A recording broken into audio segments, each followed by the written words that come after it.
Throughout its long history, planet Earth has undergone many periods of warming and cooling, leading to the loss of countless species.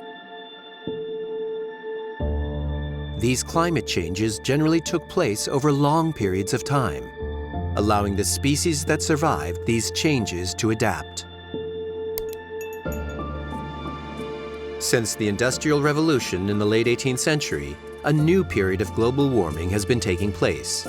It is extremely severe and fast, and for the first time in the history of our planet, one of the species that dwells on Earth is to blame.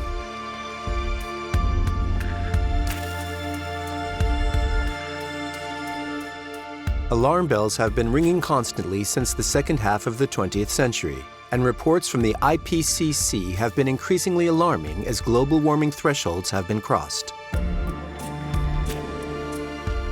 The integrity of global leaders, who come together every year to discuss the problem, is under ever-increasing scrutiny as one catastrophe follows another.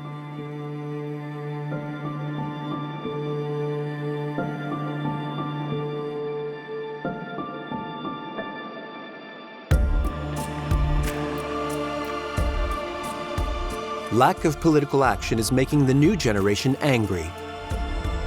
And those who are going to inherit the Earth, whatever condition it is in, are organizing and acting in a cohesive manner via the Fridays for Future movement started by Greta Thunberg in 2018. Some of these militants have shown ever more inventive ways of making their voices heard.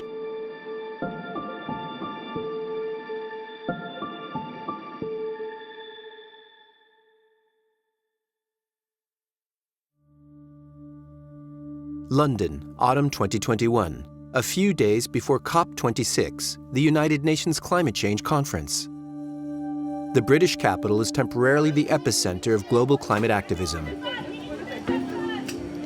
Before the COP in Glasgow, activists from all over the world staged a lightning media blitz outside the headquarters of the Standard Chartered Bank.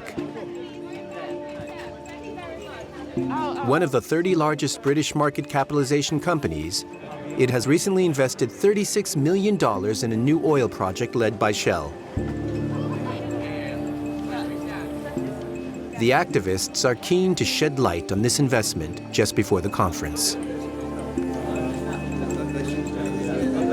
do we want? Climate justice! When do we want it? Now! Keep it in the ground! Let's keep it in the ground! Keep it in the ground! Let's keep it in the ground! So you can imagine when banks like Standard Chartered Bank say that they're going to do something about climate, we'd expect action now. But in reality, what they're doing is that they're still going to keep funding fossil fuels. They're still going to keep funding destructive projects in the global south. So when we say that we want Standard Chartered to stop funding our destruction, we mean it, because this means lives. One of the most famous militants of this new climate generation is a young woman from London. She has acquired a significant media profile through actions she has organized in the British capital. Hi, my name is Dominique Palmer. I am a climate justice activist based here in the UK, based in London and Birmingham. And so what I do is I focus on organising different climate actions and climate strikes, and working on different international campaigns and really engaging in climate policies and going to events like COP26 where these decision makers are, and really applying the pressure on them there to make sure that they're listening to our voices, they're listening to the young voice. And my activism is mainly focused on mobilisation and organising different climate strikes and actions, engaging in policy, and generally just pushing for an equitable future is what I really focus on. Throughout this day of action outside major London banks, Dominique Palmer stresses the responsibility of the British government, which has authorized a series of new oil drilling licenses in the North Sea. In the climate crisis that we're in, especially with the latest IPCC report, it is so obvious and clear that approving new oil fields does not line up with a livable future. And in this time, we could have a just transition, because politicians like to spin that there's no money for a green transition and that, that the money isn't here. But where is the money going? It's going towards things like this, new oil and gas projects. And so we are really saying that enough is enough, and we're not going to let this go under the radar. And so we're really pushing it into the forefront.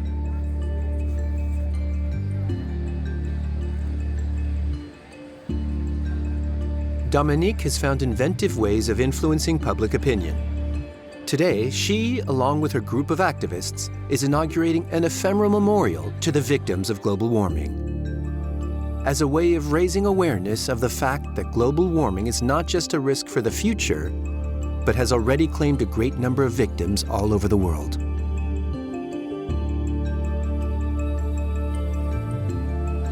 Now we are going to be having a moment of collective silence.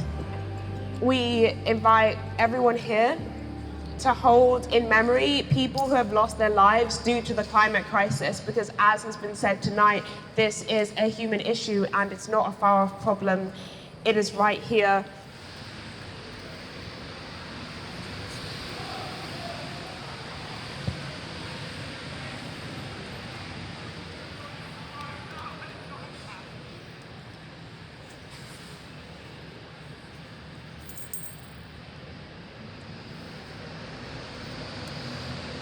Together, in solidarity and in collective action, we will beat this crisis.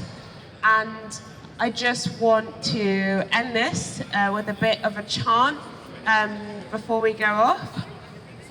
The people united will never be defeated. The people united will never be defeated. The people united will never be defeated. Thank you all. Another world is possible. Together in collective action, we are stronger.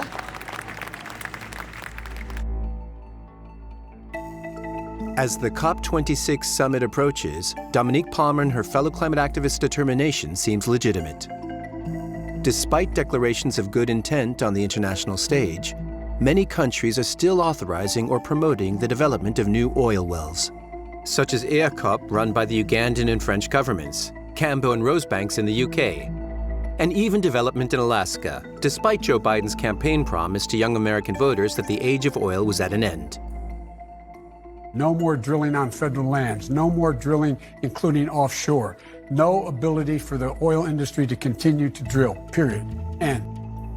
This doublespeak is no longer working, especially in the light of the most recent IPCC report in 2023, which is conclusive. The decade from 2011 to 2020 was the hottest for around 125,000 years, and the concentration of CO2 has reached its highest level in 2 million years. And the 1.5-degree rise in temperature, the tipping point that everyone is talking about, will eventually be reached by the early 2030s.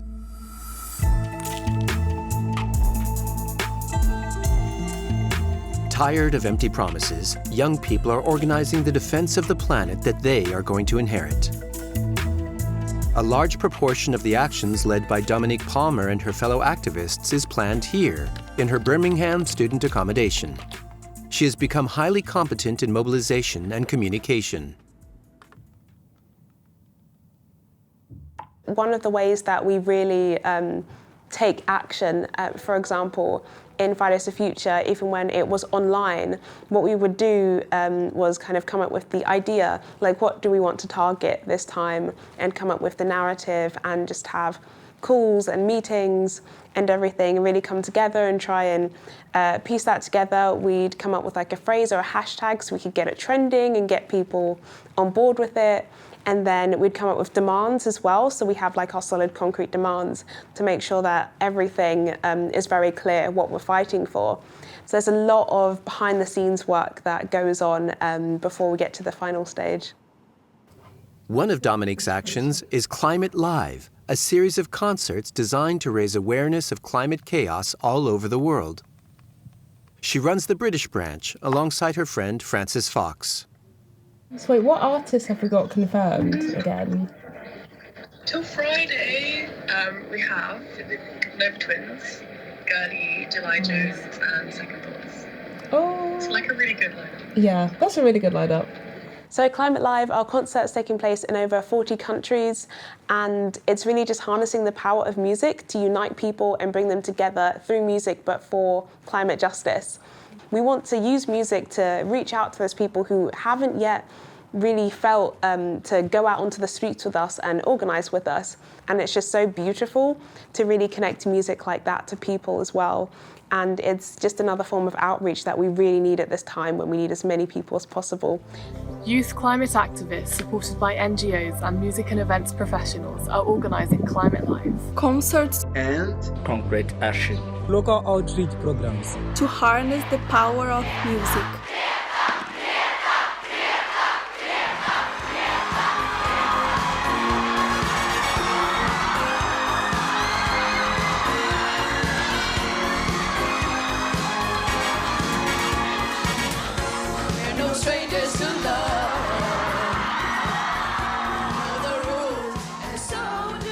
Benefiting from the support of the world's most famous activist, Greta Thunberg, Climate Live organizes concerts every year that take place simultaneously all over the world.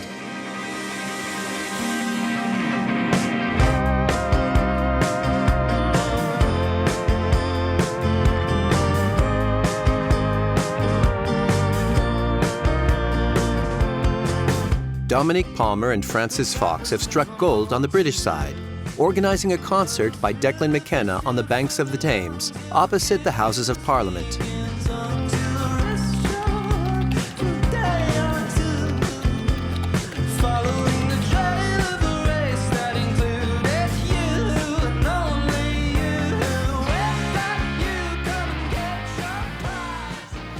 But also on Saturday there's actual negotiations going on. And then on Monday it's about adaptation, loss and damage.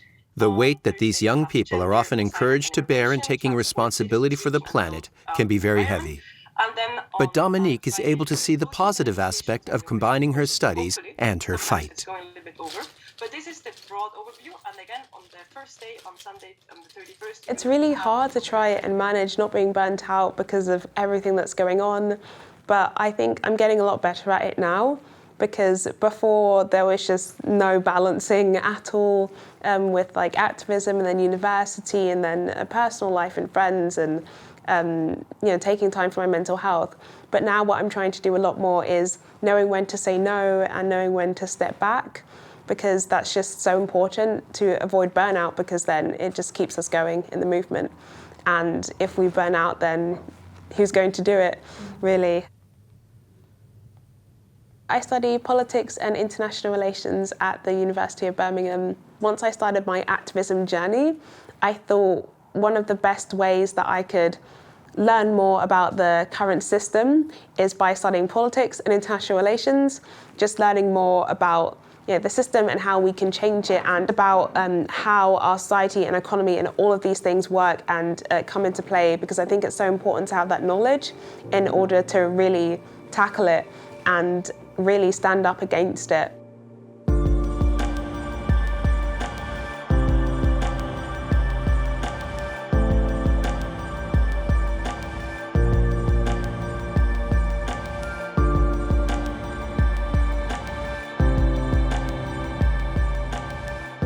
Communication, direct action, education. This new generation uses all the tools at its disposal in the fight against global warming. Sometimes, the tools are weapons with a range far greater than their governments ever suspected. My name is Alexandra Villasenor. My name is Adigble Debra. I'm Carl Smith. In 2019, 16 children presented a historic legal case against 5 countries that were among those responsible for the world's highest CO2 emissions. These children and teenagers were from 12 different countries and represented the world's youth. Among them was a young woman stating her case from San Francisco, and she is not Californian. My name is Iris Duquesne. I'm 19. And in 2019, I filed a lawsuit against 5 countries, along with a group of other children. We charged them with climate inaction with the UN and UNICEF. Iris Duquesne grew up in France near Bordeaux. When she was 15, she and her family moved to California, and she became involved in environmental protection with the NGO Heirs to Our Ocean. She helped to clean beaches in San Francisco, but also involved herself in legal action against polluting businesses. It was really in the US that I saw the importance of taking legal action, and that's how I understood that it was one of, if not the most important tool in the fight against climate change.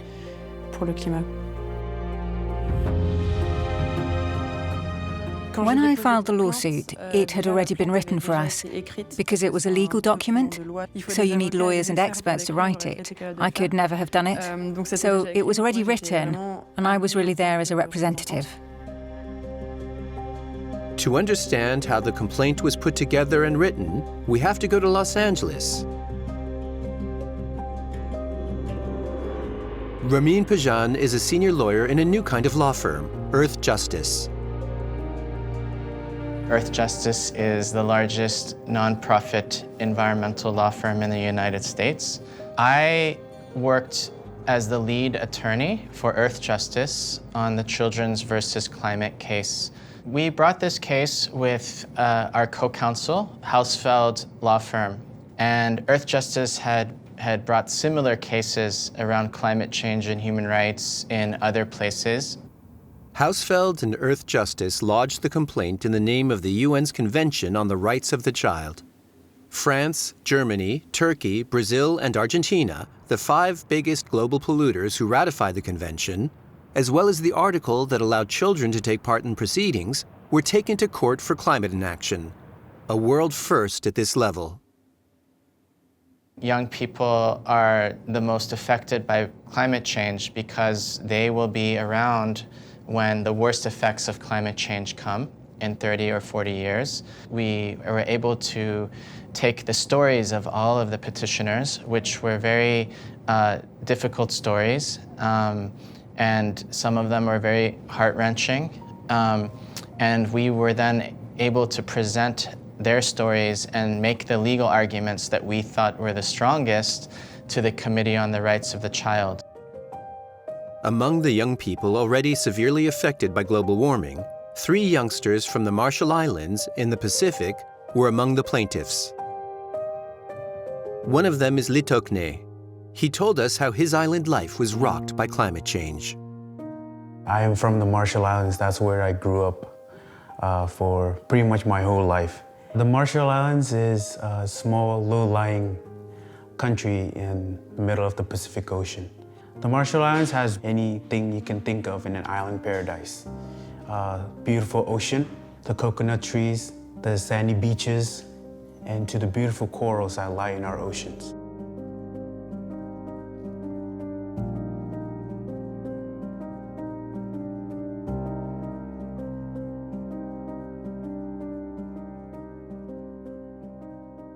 The people of the Marshall Islands are well known for being warm-hearted people, and especially they are very empathetic people, I might say.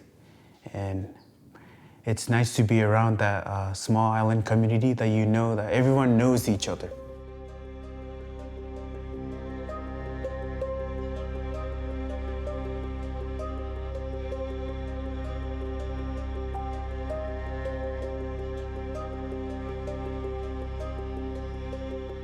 The first time I noticed that the climate crisis was in existence was way back when the king tides came and destroyed our islands. And many people's homes were destroyed and many people had to evacuate. And that was a big shock for all of us. The waves came and then they removed the piece of land that used to be over here. So over here used to be our outside bathroom, and then it was knocked away. This used to be a basketball court area for small kids, but it destroyed. All of this area was impacted and it was flooded. I just noticed that the loving ocean has turned into an unloving monster that's trying to prevent us from living the life that it has given us before. The complaint brought before the UN was a beacon of hope for many young people throughout the world, For Litokny, it was a matter of his people's survival.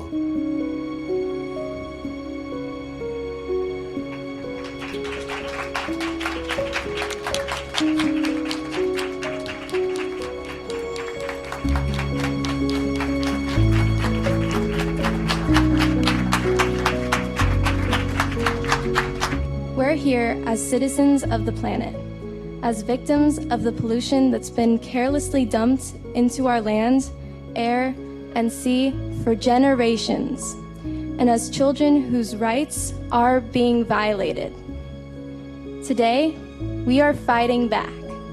On behalf of all of us on the stage, I'm announcing that earlier this morning, we have filed an official complaint under the Convention on the Rights of the Child.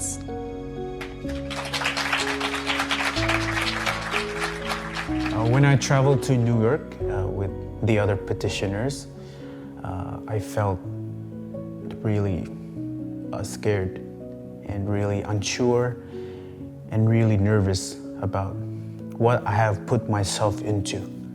And the event that took place in New York was really huge. The whole world came together, and especially youth from across the globe. On s'encourageait les uns les autres. We encouraged one another. C'était vraiment, on a vraiment appris à se connaître. We really got to know each other that week. Par contre, quand on... And then, when we left the room to go to the actual press conference, there were about 50 cameras, journalists everywhere, the room was packed. And then we had journalists asking us questions for about an hour.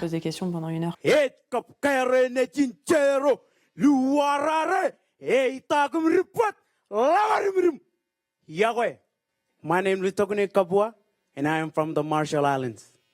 I am here because I am going to speak on behalf of my people, because we are on the front line of climate crisis, and I am here to stop that. I think we all expect the world leaders to hear us finally and understand that they caused harm, a lot of harm to everyone, to every children, every generation. I think the reason why world leaders are acting slow is that they're only waiting for real statistics. But statistics doesn't matter. If you want to act much more faster, then come to my home. I'm opening my home for you to see. I will show you my backyard. I walk out the door, you see climate change. It's happening. It's blowing. It's surging into your home, especially my backyard, because I live on the ocean side where surging waves are much more stronger than before. I'd like to say to the youth who are marching in the streets and taking actions, stay positive, because even though the situation is kind of critical, there is still some hope, and there are still some adults who are willing to take actions. Iris Duquesne's mother was in the room for the press conference. She is one of the adults supporting the younger generation in its fight against global warming. Every kid had one of their parents with them. They were invited to the UN, we were in an audience, and when I went into the room and saw how many cameras and journalists were waiting for them, that's when I realized how big this was. And it was going to make quite a big noise. And as it turned out, it did make a big noise. Because as soon as the press conference was over, my phone started ringing, my Facebook was swamped by journalists who wanted to interview Iris and find out more about her. When you file a lawsuit like this, and you're putting yourself in the public eye, you're also putting yourself in the line of fire, so you have to be prepared. And my parents were quick to offer to help me filter through that stuff. And I was lucky enough to have people to protect me.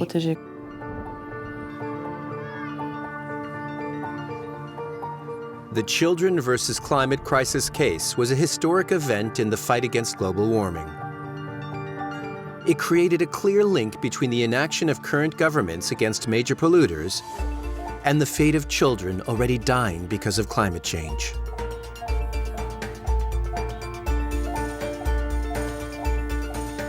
While political leaders are doing nothing for adults, would they show a bit more ambition where protecting children is concerned?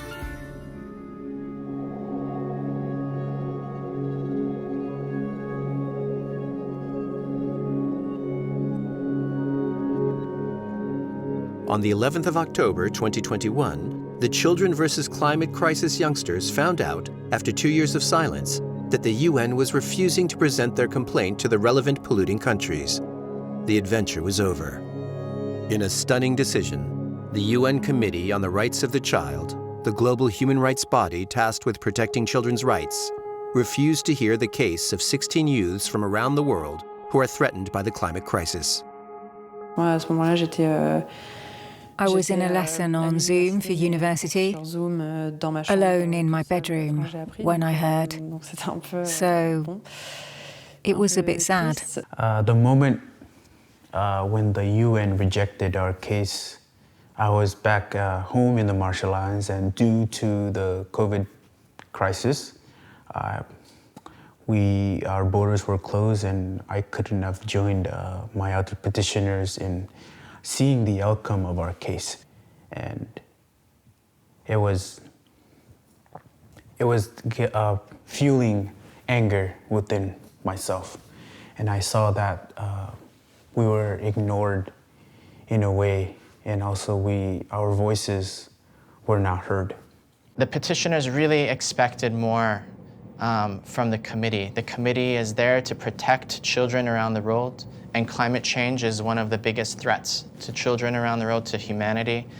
And governments have been failing us, failing everyone. They're just simply not doing enough, and they're not requiring enough from corporations. And so the children really felt like the committee let them down. They didn't see, oh yes, it moves the law forward, they made some good statements. They just saw that the committee let them down and decided not to take their case. And of course, that's now another institution that has let them down ultimately. Après la pétition, justement, j'avais envie. I really wanted to carry on after the petition, but gradually, after a while, Tu vois, quand tu you know, when you work on something and it doesn't achieve very much, when you've put a lot of time and effort into it, I felt pretty demoralized. I'm a father. I have 2 young children. I'm going to be dead when the worst of it comes, you know? And it makes me really sad that we're leaving our children this world to inherit, and that we are making decisions now that is not in their best interest, that's not protecting our children. I come from the middle of nowhere, the Marshall Islands, and we are on the front line of the climate crisis. They have said that my islands might disappear in 20 to 30 years from now. And the islands are my identity and my culture, and it's just so who I am. And I'm not open to move away from my islands. I'm not open to migrate anywhere else, because that's just the heart of my life. We are only 7 feet above sea level, so we have 7 feet left of our culture, 7 feet left of our identity, and 7 feet left of our songs, 7 feet left of our dances, 7 feet left of our pueblo, 7 feet left of our legends, 7 feet left of everything that we have.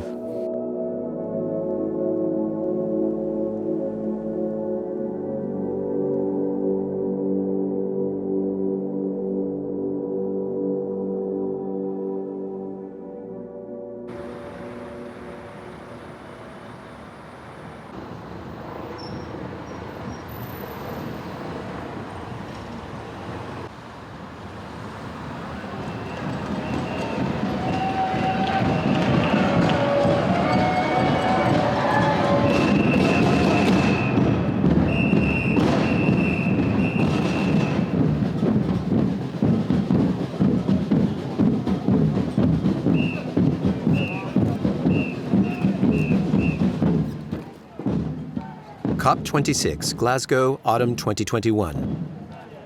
While heads of state from all over the world came together for the 26th time to discuss climate change, activists from all over the world occupied the districts around the Blue Zone.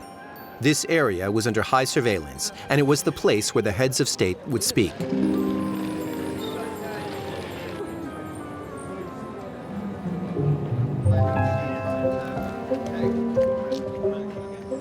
The divided Scottish city became a symbol of the growing schism between politicians and the general population.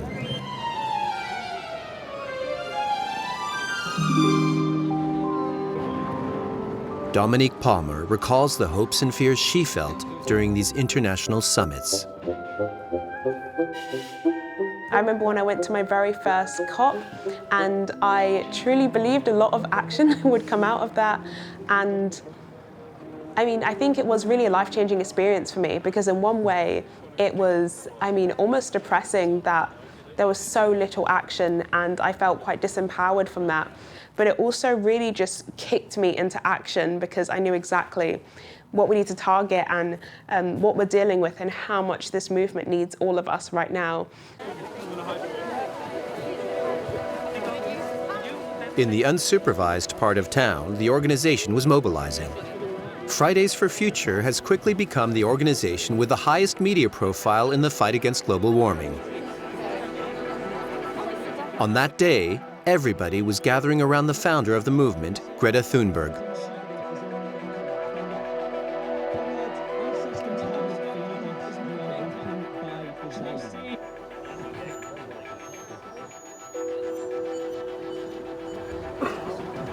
I would say that noise perfectly depicts our approach to this summit and to the people here.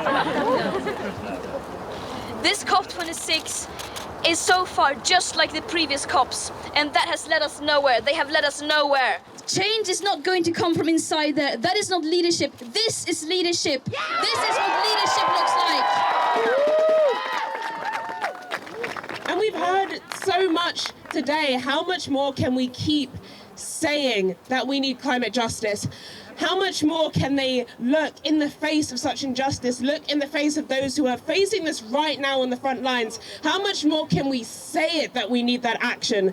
Because it's not in their interest, and they keep trying to trick the public into thinking that this crisis isn't here, or that we don't have the solutions, or that we need a green capitalist way out of this. It is time for them to prioritize people and the planet over profit, and we really need to keep pushing for that. Enough of the exploitation of our resources and of people and of our natural world. Enough of the prioritization of profit. This is our planet, and we can see the justice that we deserve, and we can see a vision of the future, and we will get there. And we're going to keep coming out, and we're going to keep demanding until we get it. So what do we want? When do we want it? Now. What do we want? When do we want it? Now. And we are going to get it.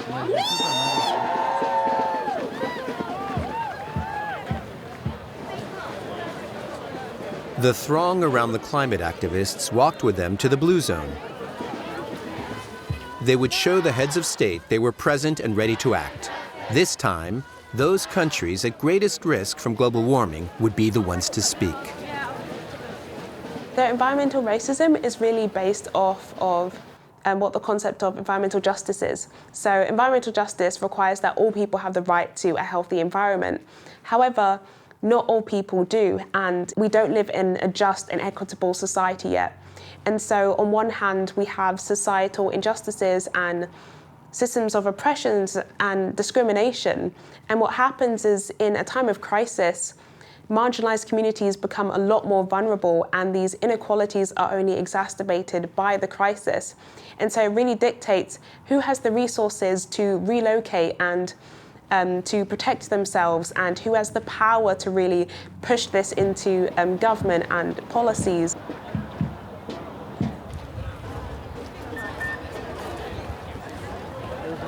Fridays for Future MAPA, or Most Affected People and Area, represents those most affected by climate chaos.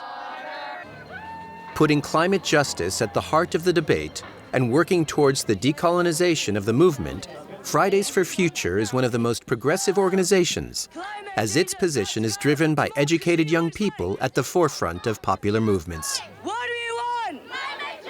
In Latin America, we are already suffering the consequences of the climate crisis, from fires to historic droughts. But no matter what happened on this COP, we will make history. Because most affected people and communities are not just passive victims, they are essential in finding real solutions to the climate emergency. People around me walk long distances because their water sources are dried up because of the prolonged droughts in my country. I grew up seeing women walking long distances to look for water and food to feed their families, and I could not connect this to the climate crisis. So once again, it is the peoples of the global south that is paying the price. The global north can have their electric cars and their solar farms, but unless the system of capitalism and imperialism changes, once again, we are paying the price. At 1.2 degrees, as Evelyn mentioned earlier, MAPA is already in living hell. So to the world leaders here at COP, over in the conference center, making all those fancy pledges and statements, we are watching you.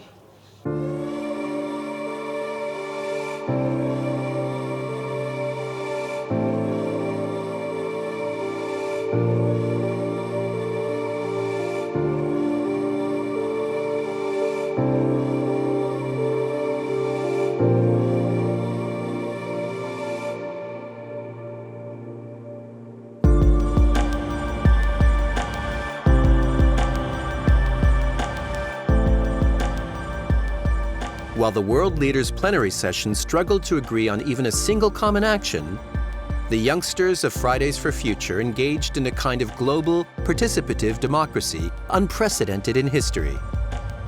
Their great ambition? To protect the planet and its most vulnerable inhabitants, flying in the face of the powerful individuals meeting not far away.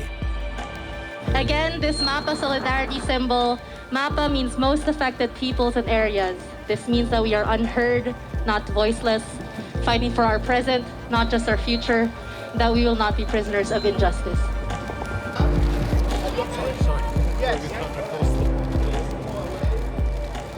Climate change knows no borders. This is the message broadcast by the new generation, and their argument revolves around global solidarity in the face of climate jeopardy.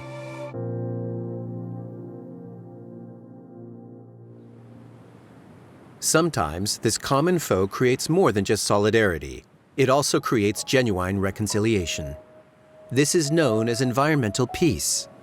While climate change can cause conflict, it can also drive people to cooperate and help each other.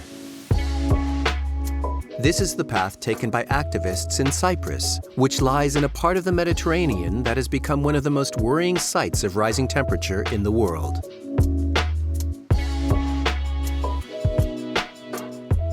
Evgenia Hamilou was born and lives in Nicosia, a city divided in two ever since the War of Independence and then the Turkish military intervention of 1974. The city's 300,000 inhabitants symbolizes the ongoing dispute between the Greek Cypriot community, which runs the Republic of Cyprus, which governs the south of the island, while the north remains under Turkish control. A UN-controlled Green Line splits Nicosia in two.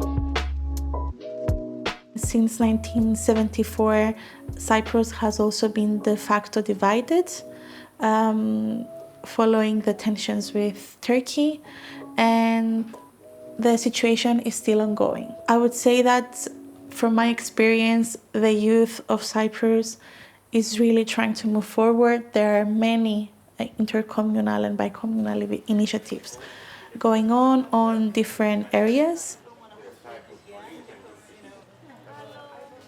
Evgenia is part of a new generation that wants to move past this divide. In fact, she has been nominated as Young Champion for the Environment and Peace and is involved in a scheme set up by the United Nations. This project allows young Greek and Turkish Cypriots to come together in collaborative workshops. Young people from all over the island are meeting today to launch a communication campaign on a subject linked to the environment.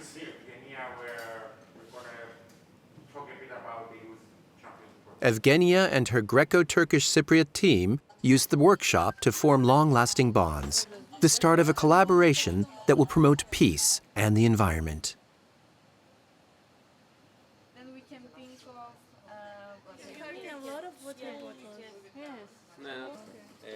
It was very nice to see people gathering together for a common cause. We also had the opportunity to engage and discuss some challenges that we're facing and see how we can move forward and how to take on different initiatives for common problems that we've been facing.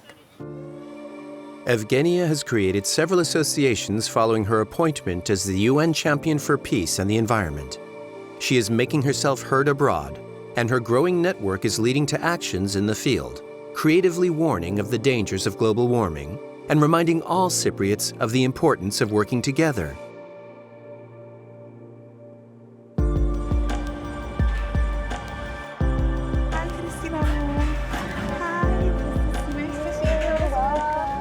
One of the innovative projects Evgenia supports is the Sustainable Fashion event.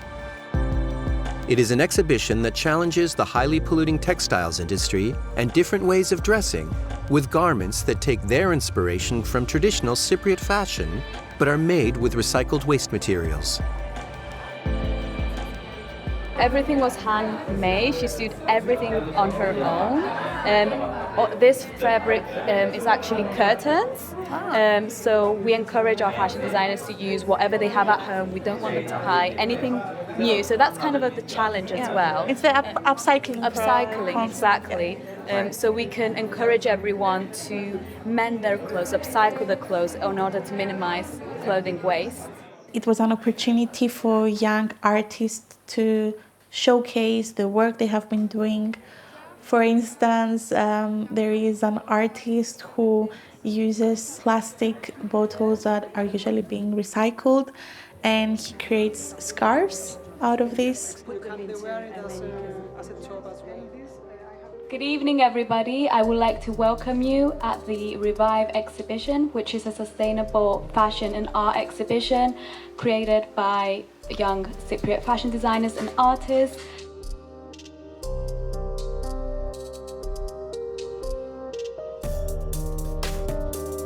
The young people of Cyprus around Evgenia raise awareness in an innovative and celebratory way. But the highlight of these events is without a doubt the annual environmental political meeting organized by Evgenia.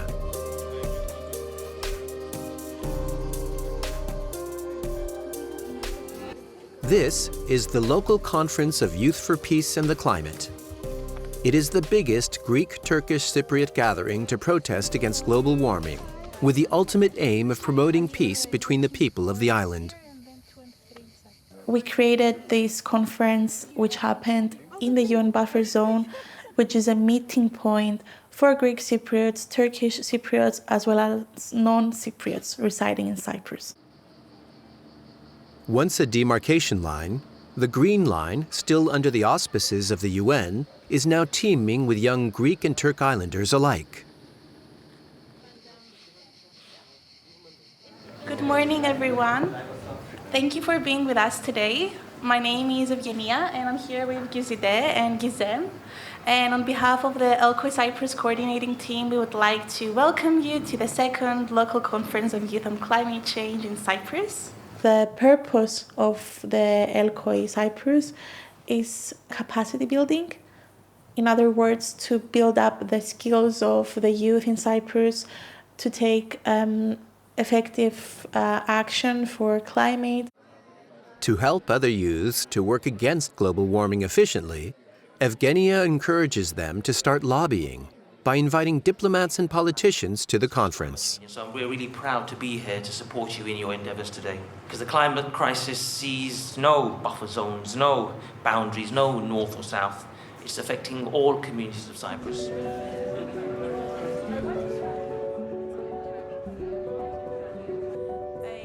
The lobbying work organized by Evgenia takes place in the form of workshops throughout the conference.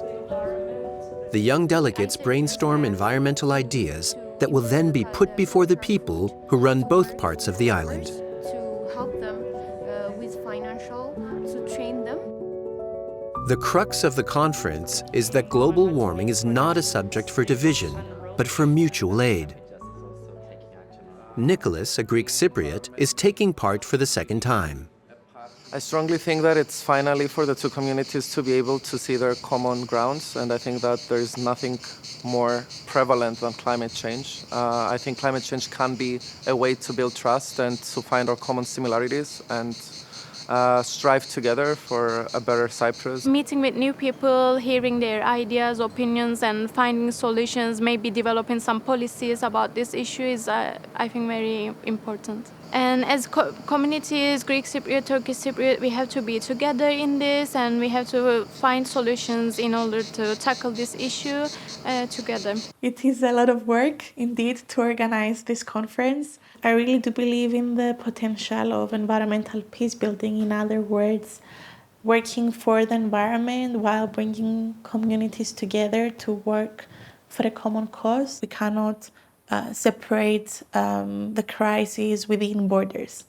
And that's also the message we're trying to convey also when it comes to the division of Cyprus, but also at a global scale, that we should all work together, all countries should cooperate in order to find effective solutions.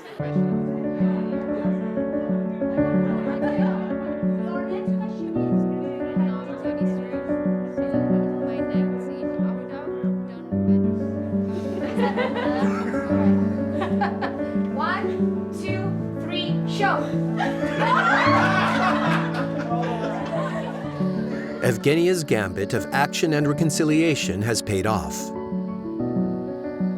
The new generation, in its fight against global warming, the unavoidable problem it is facing, can free itself from some of the shackles of its history to better build a common future.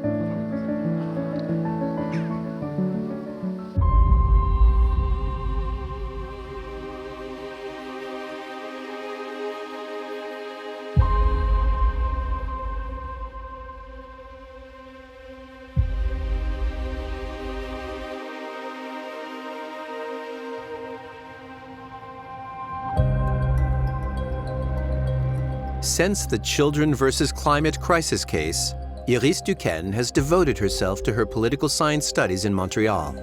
This is a short break from her militant commitments, and she has every intention of going back to her activism in her professional future.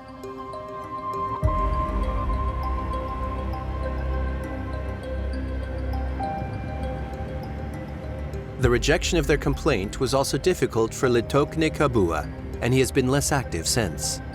While studying in the USA, he has found support from the NGO Heirs to the Ocean to raise the alarm about the disappearance of the Marshall Islands. He also plans to return there to help his community.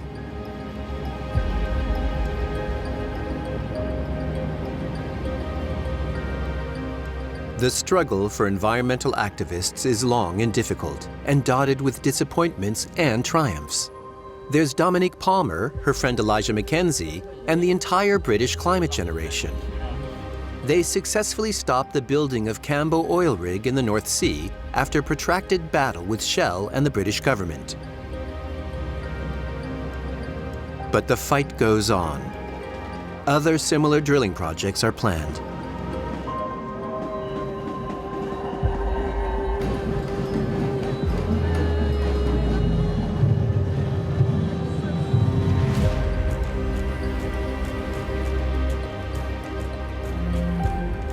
In September 2019, Greta Thunberg's movement, Fridays for Future, was not merely responsible for the greatest climate protest in history. The 6 million people who took to the streets of the planet on that day have come together, and in just a few years, changed people's mindsets. Fridays for Future's impact is being studied ever more closely by sociologists and political scientists, who have pinpointed genuine examples of the movement's influence on German elections, or changes in behavior in the handling of waste, transport, and consumption in Switzerland. These impacts, that have yet to be studied in depth, are those of a powerful movement which, above all, is allowing the younger generation to shake up society and face down the challenges of global warming. As young people, we're just so powerful in the way that we historically have always stood up for injustices and stand against oppression and be completely part of this societal change.